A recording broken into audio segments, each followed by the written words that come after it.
Bonjour, bienvenue dans la partie 1 de la lecture du rapport de l'Agence de renseignement mondial avec Kim Gogun du 7 mars 2026. Dans le fond, je vais vous lire la partie 1 parce qu'il va y avoir deux vidéos, peut-être même trois, pour ce rapport-là, vu que c'est un rapport qui était très long. Donc, je vais vous montrer ce que je vais vous lire, puis on regarde deux photos de Kim. Une photo de Kim à la plage avec ses deux chiens. Donc, sur ce, ben, bonne lecture et puis on décolle.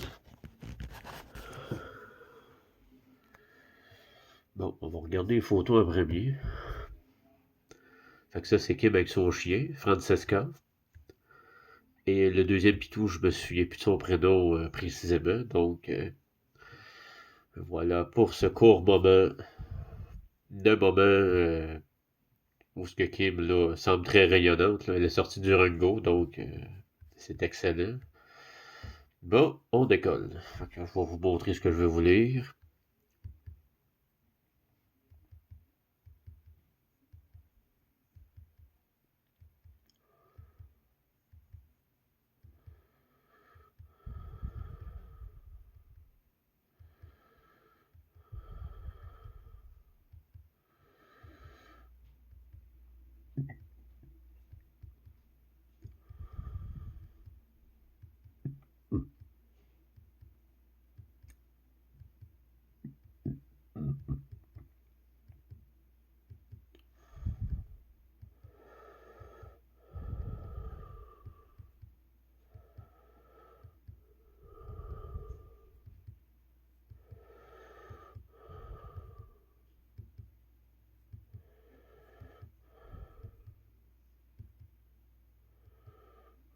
Et voilà.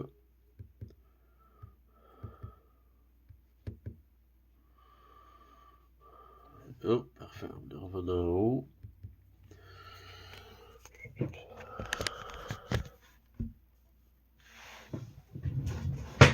Bon, c'est parti.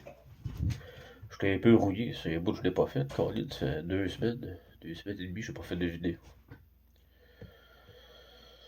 Le déménagement de Kim à Durango à la Nouvelle-Angleterre. Controverse autour de Trump. Vance sera-t-il nommé? La résurrection de Khomeini. Longtemps considéré comme mort, est annoncé publiquement en raison de la lutte pour le contrôle de la position d'imam et de la population musulmane en Iran, bien entendu. La guerre au Moyen-Orient s'intensifie tandis que la recherche d'artefacts en Irak, en Iran et au Liban se poursuit, et que les prix du pétrole augmentent. Les Illuminati, la Russie, contre la vieille garde, les États-Unis, pour le contrôle de l'espace et des territoires. Les Illuminati originaux étaient des homo sapiens organiques qui ont dévié, abandonné l'équilibre harmonique et créé la machine divine, c'est-à-dire Magnum Opus, bien entendu.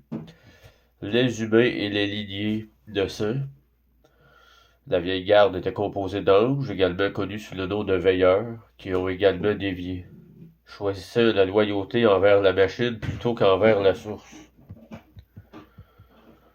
Daniel occupait le 13e siège, récepteur de la volonté de la source. Les deux camps ont travaillé ensemble pendant des siècles et leurs successeurs autoproclamés considèrent toujours Kim comme une clé de leur succès. Cependant, leur expérience et tactiques nazies ont finalement donné à Kim l'accès à leur machine, ce qui est excellent. Je suis bien de partir ça. Nous sommes le 7 mars et voici enfin le rapport tant attendu sur les opérations de renseignement mondial. J'ai bien essayé de le rédiger juste avant de quitter Durango, mais sans succès. Nous avons rencontré de nombreux problèmes techniques. J'essayais d'enregistrer avec mon téléphone, car mon micro était apparemment déjà en route pour la Nouvelle-Angleterre. Il y a eu tellement de bugs que je n'arrivais même pas à comprendre ce que je disais. J'ai donc décidé de reporter la publication du rapport jusqu'à ce que ce soit sur la route. Si vous avez déjà essayé d'utiliser Internet dans un hôtel, nous sommes arrêtés dans quelques-uns en chemin. Vous savez que ce n'était pas non plus concluant. Bref, nous y voilà, j'ai enfin retrouvé mon micro après des heures et des heures de travail, et nous pouvons enfin vous présenter ce rapport. J'espère que les choses seront plus régulières à partir de maintenant. Je m'excuse donc pour ce retard. Je sais que la situation est tendue dans le monde et que vous avez tous des questions. J'espère que ce soir, vous trouverez les réponses. Mise à jour personnelle, le déménagement de Durango. Personnellement, le déménagement s'est bien passé, grâce à quelques manœuvres, disons de ma part. Pour vous donner un exemple, nous avons fait appel à une entreprise de déménagement du camp adverse, c'est-à-dire du groupe hostile aux habitants de Durango, pour obtenir un coup de main. La proposition a été présentée de façon plutôt intéressante. Et je me suis dit, ah d'accord, je vois. Il s'agit d'un groupe basé en Israël. J'ai fait quelques recherches à leur sujet, je me suis dit, voilà le déménageur idéal. Ça a parfaitement fonctionné, car l'itinéraire est resté secret pour les habitants et le reste du groupe, y compris l'administration américaine et quelques autres pays. Du moins, c'est ce qu'ils pensent contrôler. Le groupe est arrivé sans encombre, sans être remarqué jusqu'à ma porte. La situation a été un peu délicate et tendue au début, mais ils ne pouvaient pas faire grand-chose tant que tout n'était pas chargé et parti. Ce sont des manœuvres comme celle-ci qui nous ont un peu aidés, car personne ne souhaitait plus que nous de débarrassions de nous de l'autre camp. Un peu. Car personne ne souhaitait plus que nous débarrassions de nous que l'autre camp. En résumé, dans mon monde, tout est une opération, et parfois l'ennemi de mon ennemi est mon ami, dans une certaine mesure. Observation lors du voyage à travers le pays. Le voyage en lui-même était très intéressant. Nous avons traversé des régions du pays très étranges et insolites que je n'avais pas visitées depuis très longtemps. Beaucoup de choses ont changé en 9 ans. Depuis mon dernier voyage important à travers le monde et le pays. Comme vous le savez, je suis resté un peu bloqué à Durango pendant un certain temps, croyant que c'était une zone sûre pour moi. Et c'était le cas d'une certaine manière. Ce que je veux dire, c'est que c'était plus calme au début, tant que je parlais encore à tous ces gens sur place, ou du moins à mon groupe de contact. Et c'était sans danger simplement parce qu'ils avaient besoin de moi comme d'un outil. Quand j'ai cessé de le faire de mon plein gré, les choses se sont compliquées à Durango. Les attaques étaient terribles, le siphonnage, les drains d'énergie, l'absorption d'essence, les étranges contrats cryptés qu'ils voulaient me faire signer. Toutes sortes de choses insensées ont commencé à se produire et j'ai compris que rien ne changerait jamais avec ces jeux. Ils n'allaient jamais changer de cap. Et, comme beaucoup d'entre vous le savent déjà, il y a plusieurs mois, j'ai finalement décidé de partir. Il fallait donc procéder de manière stratégique pour que je puisse emporter la plupart de mes affaires. Et c'est ce qui s'est passé. Traverser ces différentes régions et territoires des États-Unis était fascinant. Par exemple, il existe une zone entre les montagnes rocheuses et le Kansas qu'on pouvait appeler une zone morte. Je l'appelais ici car aucune vie n'y existe. Ni tumbleweed, ni buissons, ni plantes, ni arbres. Rien, absolument rien. C'est presque comme un vide. Et pourtant, dans cette zone précise, des gens vivent encore sous terre. Il existe des réseaux et des villes entières souterraines aux États-Unis et dans le monde, et cette région en fait partie. Je ne crois pas que la plupart des personnes qui y vivent soient des êtres organiques. Du moins, c'est l'impression que j'en ai eue. C'est presque comme traverser un tunnel quantique. C'est très étrange. Cette petite zone se situe plutôt vers l'extrémité sud des Rocheuses. Un endroit fascinant à traverser en voiture si vous en avez l'occasion. Vous ressentirez certainement une différence, surtout si vous êtes sensible aux choses, si elles existent encore dans un avenir proche. Donc, si vous comptez faire le voyage, faites-le vite car la situation évolue très rapidement. Cette région a été le théâtre de nombreux conflits. Beaucoup de ces guerres sont restées secrètes, tandis que d'autres ont été médiatisées. Il s'agissait toujours de guerres de territoire et d'expansion territoriale. Dans ce cas précis, il s'agissait de la garde nationale. J'y reviendrai plus en détail dans un instant. Et des groupes nazis qui étendent leur territoire au-delà des Rocheuses. Outre les nazis, il faut également inclure les Mormons et d'autres groupes. L'expansion territoriale était primordiale pour ces deux camps. Et cette expansion visait à concurrencer les territoires des Illuminati. Ce mouvement se poursuit aujourd'hui dans plusieurs régions du monde, et pas seulement aux États-Unis. Nombre d'entre vous en subissent les conséquences. J'en reparlerai dans notre journal télévisé habituel. Car, comme vous le savez, la situation s'envenime au Moyen-Orient. Nous parlerons plus en détail des Illuminati dans ce rapport également. De qui ils sont réellement et où ils résident, pour ainsi dire. Et de ce qu'ils ont fait, je me trouve actuellement dans une zone où leur territoire a toujours régné. Incidents rencontrés pendant le voyage. Alors, voici d'autres anecdotes de notre voyage. Je peux vous dire que ce n'était pas une partie de plaisir. En fait, la dernière journée, qui devait durer 2 jours, s'est transformée en une seule, car nous avons dû forcer le pas. La chaleur et la difficulté devenaient insupportables. Un autre groupe que nous avons croisé pendant notre voyage était celui de praticiens de la magie noire. Ils semblaient nous suivre presque tout le long. Nous les avons aperçus à Durango avant notre départ. Ce n'est pas le genre de personnes qu'on croise habituellement à Durango. Leur tenue vestimentaire est un peu étrange. Nous avons revu ces mêmes personnes dans des régions comme l'Indiana. L'Indiana est d'ailleurs un haut lieu de la communauté Amish, et ces gens s'habillent un peu comme eux, mais ils ressemblent davantage à Malachi, du film Les Enfants du Maïs. Malachi. Arrivé en Nouvelle-Angleterre. Il y a eu un petit tourbillon en Indiana aussi. Nous avons décidé de ne plus passer la nuit à l'hôtel et de partir pour la Nouvelle-Angleterre. Après quelques détours rapides, nous sommes arrivés à destination et c'est un endroit magnifique. Exactement ce que j'espérais. C'est un petit chalet près d'un lac. C'est très paisible et calme ici. Un peu de sérénité au milieu de la tempête. C'est toujours agréable et un peu d'eau. C'est toujours bienvenu. Je me sens toujours mieux après l'eau, près de l'eau. C'est gelé pour le moment, mais c'est charmant. C'est un petit endroit parfait pour nous. Et mon chien adore cet endroit. Je suis donc très reconnaissante d'avoir trouvé cet endroit. Et j'ai pu voir mon père, un peu de bonheur par-ci par-là, et passer du temps en famille. Ça s'est bien passé, mais j'ai travaillé sans relâche. On est toujours sur le qui-vive quand on est en déplacement.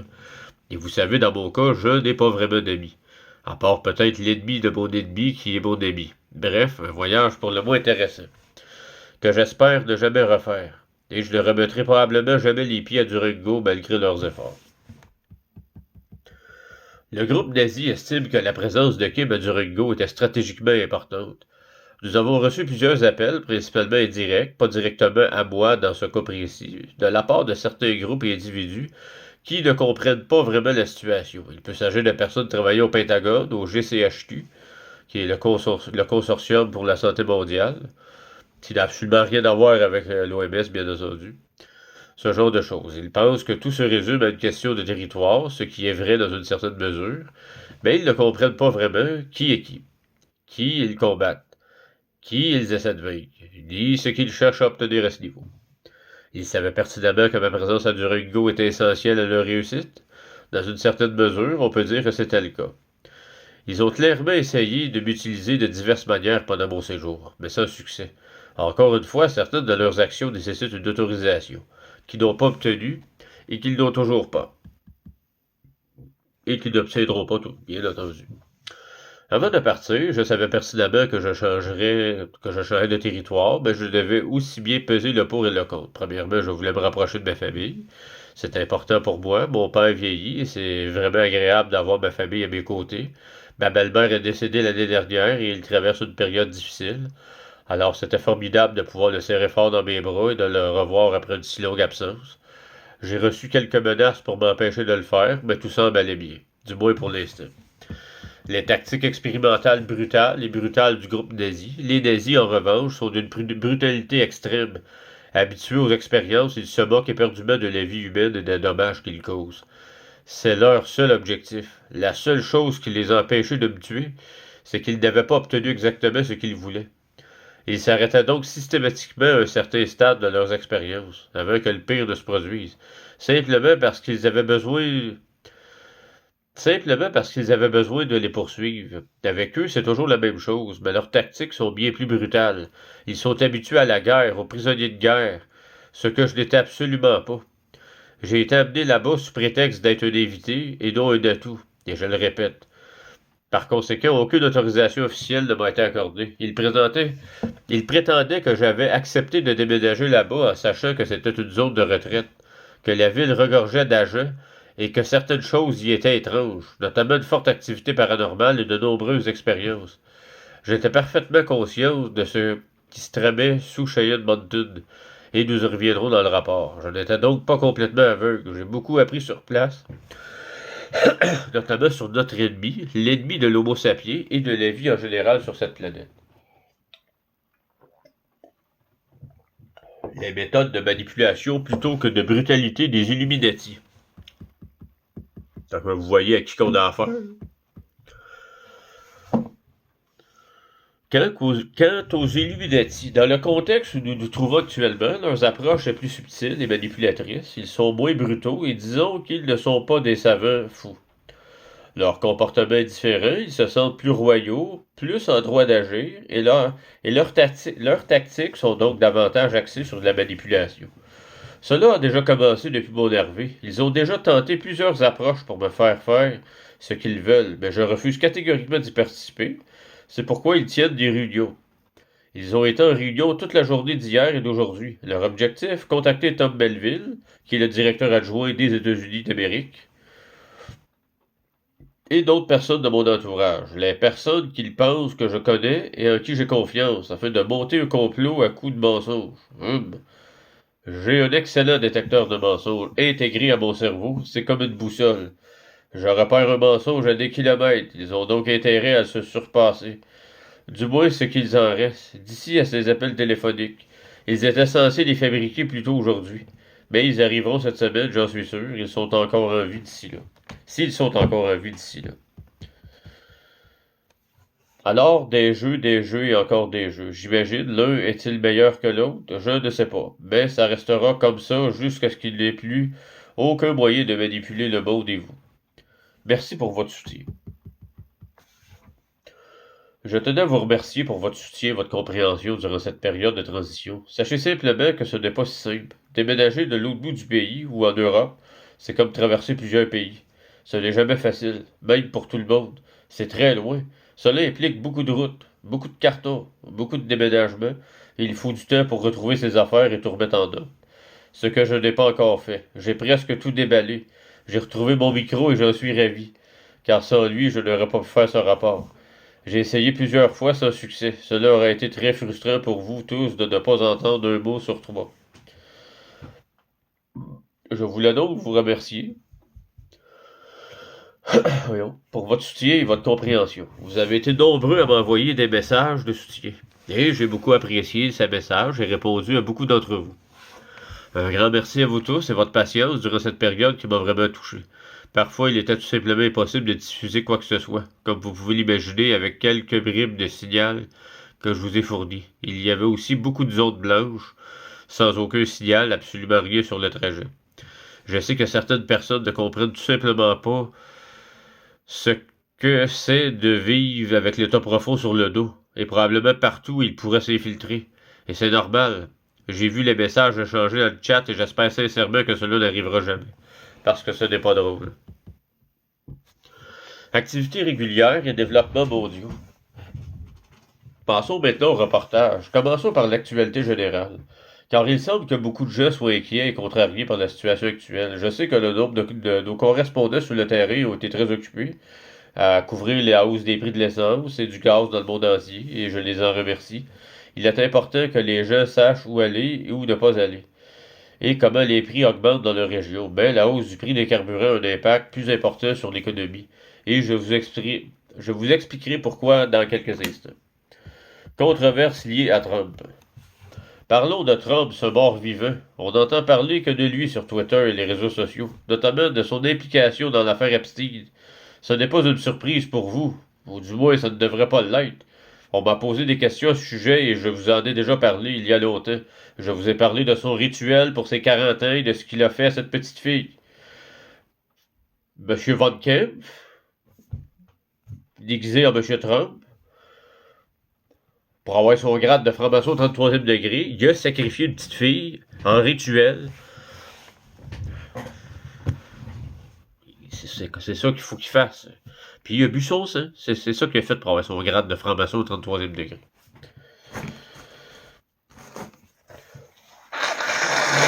Ce qui se passe avec Ivanka, ne me surprend pas. Je vous ai dit qu'il la prêtait à certains de ses amis plus âgés quand elle était jeune. Comprenez-vous, là? Ivanka, il la prêtait à des amis pour la baiser. Puis c'était une enfant, là. Vous voyez à quel genre de trou de cul qu'on a affaire? Alors oui, elle a beaucoup souffert, c'est certain. Elle est aussi mariée à Jared Kushner, qui fait partie de l'autre camp, le mouvement Chabad, le centre d'Arine. C'est une véritable guerre pour ces gens-là. Une lutte pour le pouvoir et la domination. Dans ce cas précis, rien de tout cela n'est surprenant. Et encore une fois, l'affaire Epstein n'est qu'un moyen de vous manipuler pour parvenir à vos fins. Projet présumé de remplacement de Trump par Gene Evans. Lors de l'investiture de Trump, c'est-à-dire après sa victoire à l'élection présidentielle, on m'a demandé si j'allais financer le gouvernement américain. J'ai refusé. On m'a alors assuré que si je le faisais, Trump serait destitué dans les 6 mois. Le mouvement MAGA s'effondrerait, ce qu'il tente d'ailleurs de faire actuellement, et que Vance prendrait sa place. Avec Vance à ce poste, non seulement Trump quitterait ses fonctions de président, mais Vance occuperait également la plus haute fonction de l'ordre à cette époque. Il s'agissait du même poste qu'occupait Bush père et que Trump était censé occuper. Jusqu'à présent, personne n'a vraiment atteint l'objectif, et par conséquent, les chefs de la vieille garde ou de l'ordre, de leur côté, ne les ont pas officiellement investis de fonctions. La transition n'a manifestement pas eu lieu. Elles étaient censées se faire en 6 mois, et nous en sommes maintenant à plus d'1 an et 2 mois, et toujours rien. Je ne sais pas si cela vous paraît plus long, mais cette saga dure depuis une dizaine d'années. C'est à peu près ça, je suppose, car il a eu 4 ans au pouvoir, suivi de 4 ans d'absence, mais il continuait de faire campagne, ce qui était étrange, et nous en sommes maintenant environ 1 an et demi. Donc oui, presque 10 ans en réalité depuis le début de cette administration Sidley et des agents tout aussi Sidley qui la dirigent. On a l'impression que ça fait une éternité, car dans le monde politique, le temps semble interminable. Mais essayez de comprendre, je vous ai tout dit, et je ne me vante pas, mais je vous ai révélé la véritable nature de cette personne. Et depuis de très nombreuses années, je sais que certains m'ont écrit pour me dire c'est très perturbant. C'est perturbant uniquement parce que je ne l'ai pas dit moi-même, je suppose, parce que je vous avais prévenu. Donc au final, c'est une confirmation de plus. Lutte de pouvoir politique. Trump a également prononcé un discours sur l'état de l'Union plutôt ennuyeux. Si j'ai bien compris, j'étais en voiture et je ne l'ai pas écouté. Je ne peux plus l'écouter. Je me fiche de ce qu'ils disent et apparemment, le taux d'approbation est d'environ 10% pour cette administration. Les vrais sondages aux États-Unis, c'est que Trump est populaire seulement à 10%. Donc, ce gars-là, non, le vrai monsieur Von Kempf, il est décédé le 28 janvier 2022. Et il y a 3 Claude qui ont joué le rôle de monsieur du faux Trump Von Kempf, puis il y a 5 agents de la CIA qui ont joué son rôle. Les 8 ont été abattus. Fait que là, il en reste un qui joue son rôle. On est encore un agent de la CIA, bien entendu. Je ne pense pas que nommer quelqu'un comme Vance ou quelqu'un d'autre à sa place serait utile, car il y a beaucoup trop de promesses faites et absolument aucune tenue de leur côté. Un nombre considérable de personnes quittent le navire, des deux côtés actuellement, y compris de leur côté, en déclarant qu'elles ne participeront plus. Il y a les fidèles, les irréductibles, les agents qui le resteront toujours, les engagés à vie, et ils continuent de fournir autant d'armes que possible sans paiement anticipé. Ce qui leur cause maintenant une dette considérable. Il semble que ces gens restent impunis, mais il y a actuellement d'importantes dettes et beaucoup de mécontents. Ce genre de situation est récurrent. On leur promet toujours une nouvelle lune de sang, une pleine lune, un jour se terminant par Y, un alignement d'Uranus, et ils attendent, tout simplement. Antécédents de Vance dans le renseignement et implication de membres de la famille Trump. Donc, Vance, pour information, est un danger. Qu'est-ce que je dis là? On reprend ça. Il y a eu une petite erreur là-bas. Donc, Vance, pour information, Gene Vance est un ancien agent de la CIA, formé de la même manière que Bush père. Membre de la famille à tous les égards, une famille de sang et membre de toutes les sociétés secrètes et autres. Les enfants Trump sont déjà de mèche, c'est-à-dire Eric, Don Jr. et Ivanka. Ils sont tous impliqués et ont tous à gagner beaucoup d'argent grâce à son entrée en fonction et à leur révélation, ainsi qu'à leur rôle de victime en ligne pour vous et sur les réseaux sociaux. Donc, c'est en train de se produire. Il y a de nombreuses transactions de crypto-monnaies qui n'ont jamais lieu et auxquelles ils participent tous. Annonce officielle du décès de Khomeini, mort depuis longtemps.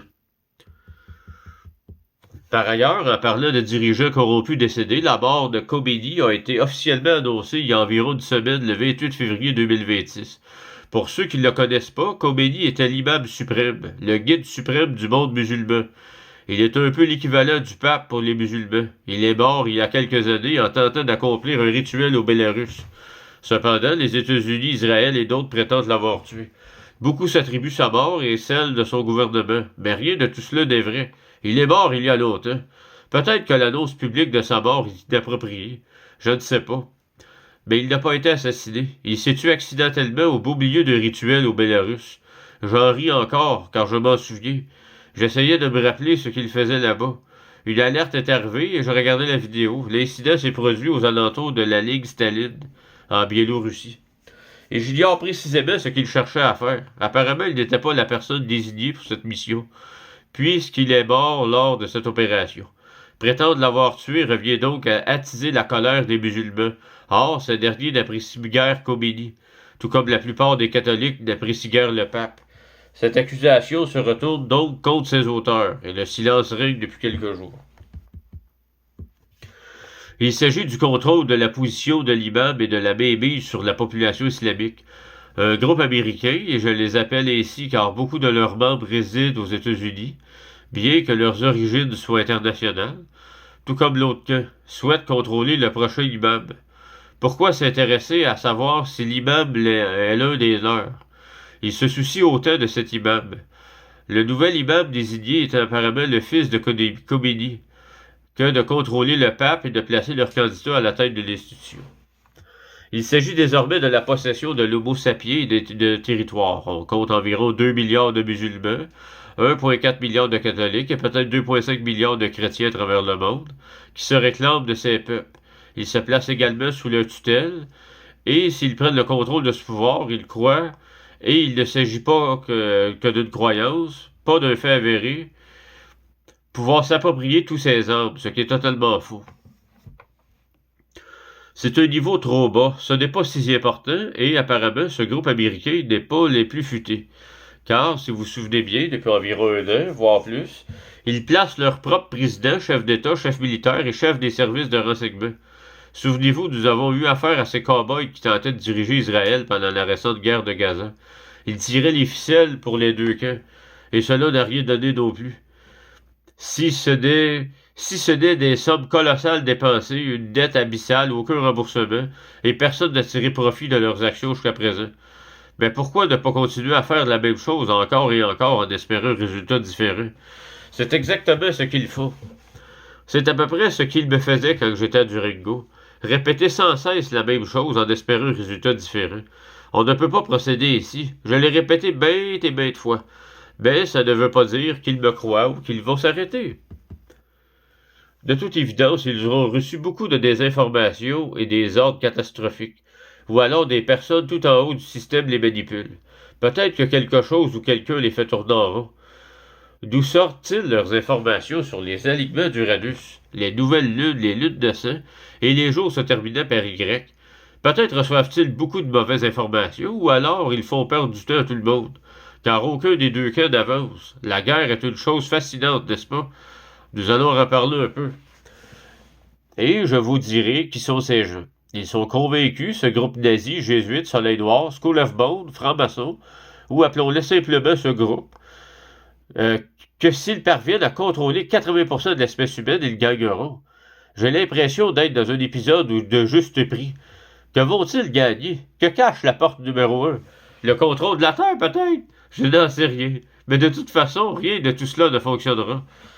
Ce rapport révèle beaucoup plus d'informations à leur sujet, notamment pourquoi ils tournent en rond. Et je ne veux plus faire partie de leur cercle. La guerre au Moyen-Orient, lieu d'intérêt. Irak, l'Iran, le Liban, Israël. Alors, concernant la guerre au Moyen-Orient, il ne s'agit que de 2 ou 3 choses, et je sais que cela a suscité beaucoup d'indignation.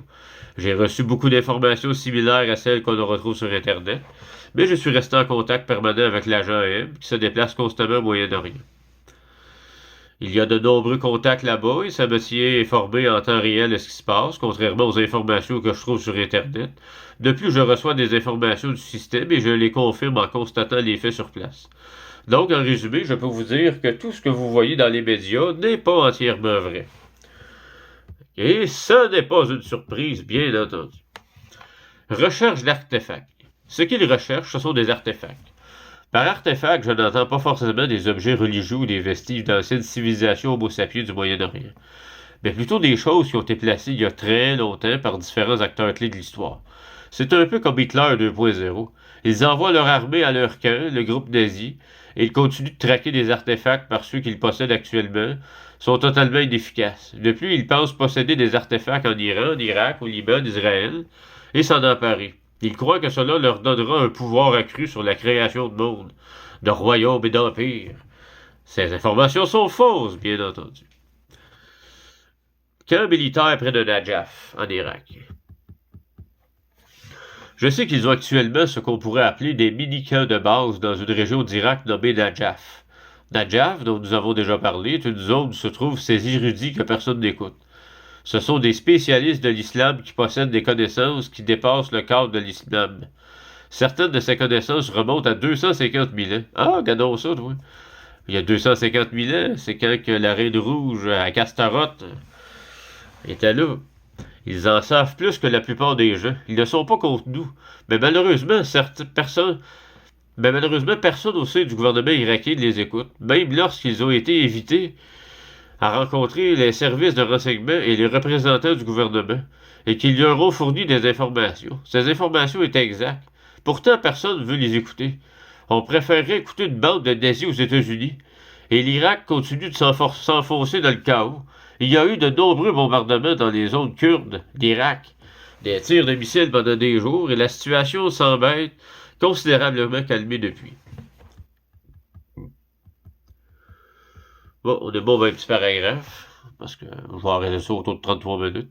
Rumeur infondée, l'Iran aurait bombardé les Émirats arabes unis. Des rumeurs circulent selon lesquelles l'Iran aurait bombardé les Émirats arabes unis, ce qui est totalement faux. Les missiles provenaient de la mer et ont été tirés par les mêmes personnes qui possèdent d'importantes bases aux Émirats arabes unis. Si vous avez déjà visité les Émirats arabes unis, ou si vous connaissez l'importance des grandes bases étrangères qui s'y trouvent, vous comprendrez que je parle des États-Unis. Je peux donc vous l'affirmer, les tentatives de déclencher une guerre mondiale dans cette région ont échoué. Donc, le paragraphe est trop gros. Donc, on va poursuivre ça dans la vidéo numéro 2. Donc, sur ce, je vous souhaite une très belle fin de journée. On reste fort, on reste unis, on reste dans l'amour. Et n'oubliez pas, je vous aime tous. Merci beaucoup.